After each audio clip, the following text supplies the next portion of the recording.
Hi, Mason. This is Neil from Dorkaholics. Pleasure to be speaking with you. Nice to meet you. So, you're no stranger to Fanfare franchises like Cowboy Bebop, The Sandman. How have those experiences helped you in your role on Quantum Leap? Oh man, they really have helped me a lot. It has shown me both the good and bad of entering people's, beloved franchises. Which I knew as a fan, like I've already experienced some of those things as a fan of specific franchises, but there is nothing quite like stepping into a universe like, Cowboy Bebop's or the Sandman's or Quantum Leap. Nothing can prepare you for what that experience will be. So now having it three times, I'm like, wait, actually, I think I can prepare myself a little bit for what this is in small ways. But I don't know, I feel remarkably lucky. I grew up loving this genre and grew up loving storytelling like this, loving sci-fi and fantasy. And so to have somehow just in the last few years found this really specific demographic of worlds that I'm a part of, it's like everything I ever would have wanted as a kid, but didn't necessarily think I'd get the opportunity to do because, often the queer representation in those shows growing up was there, but it was minimal and it was supporting characters. And yeah, I to be able to play someone like Ian and get to go to work every single week and be a part of the show in such a big way is unfathomable to like the inner child. And I'm really grateful to have that opportunity. What has been your favorite part about Quantum Leap?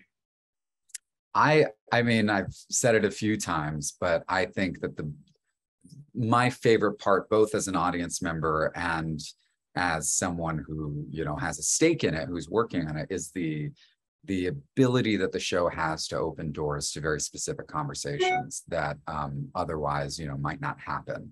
It's a show about empathy. It's a show about walking in other people's shoes. And while there is this big mystery wrapped up in, action and adventure and all of those things, like at its core, it's about humanity and about the things that connect us. And that is so radical to me. I think that there are so many shows out there that are doing other things and accomplishing other things.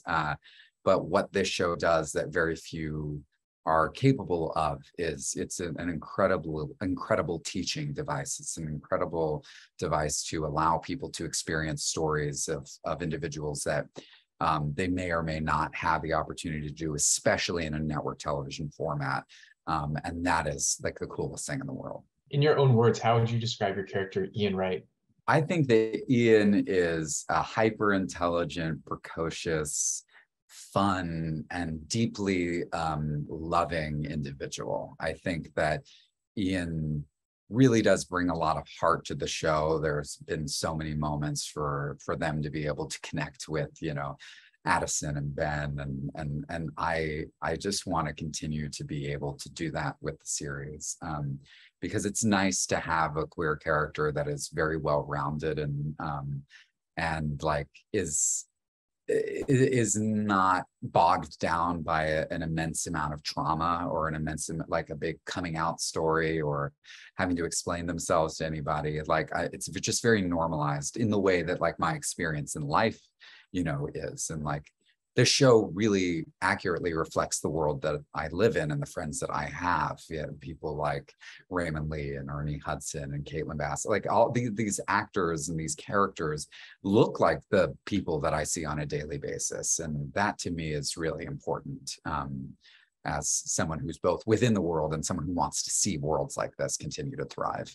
Is there a specific feeling that you want audiences to walk away with after watching each episode of the series? Yeah, the original show really, I think, united people in a beautiful way, like generationally, of any kind of background. And I hope that the show can continue to do that. I want families to be able to watch it and experience a story about someone that they may or may not know, and, be able to have a conversation about it that's moving and positive and helps normalize the human experience, because like I think people have become very insular and very like centered around themselves in a way that makes it hard to realize that like their own experience of the world is not the natural setting for every single person. That you may think you're the most normal human being in the world, but to somebody else you're not.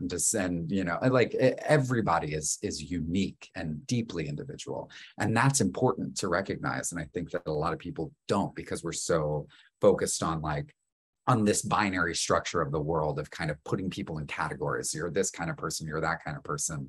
And now you're like this homogenized group. You're just kind of like, or you're just you. Like, and that's what the show is about. Like every single person that Ben leaps into, every single person on the show is just you. Like it's just them. And that is such a cool concept, I think, for people to be able to experience. No, that is fantastic. Congratulations on 6 more episodes for season 1. Can't wait to see the rest of the season. But thank you for your time today, Mason.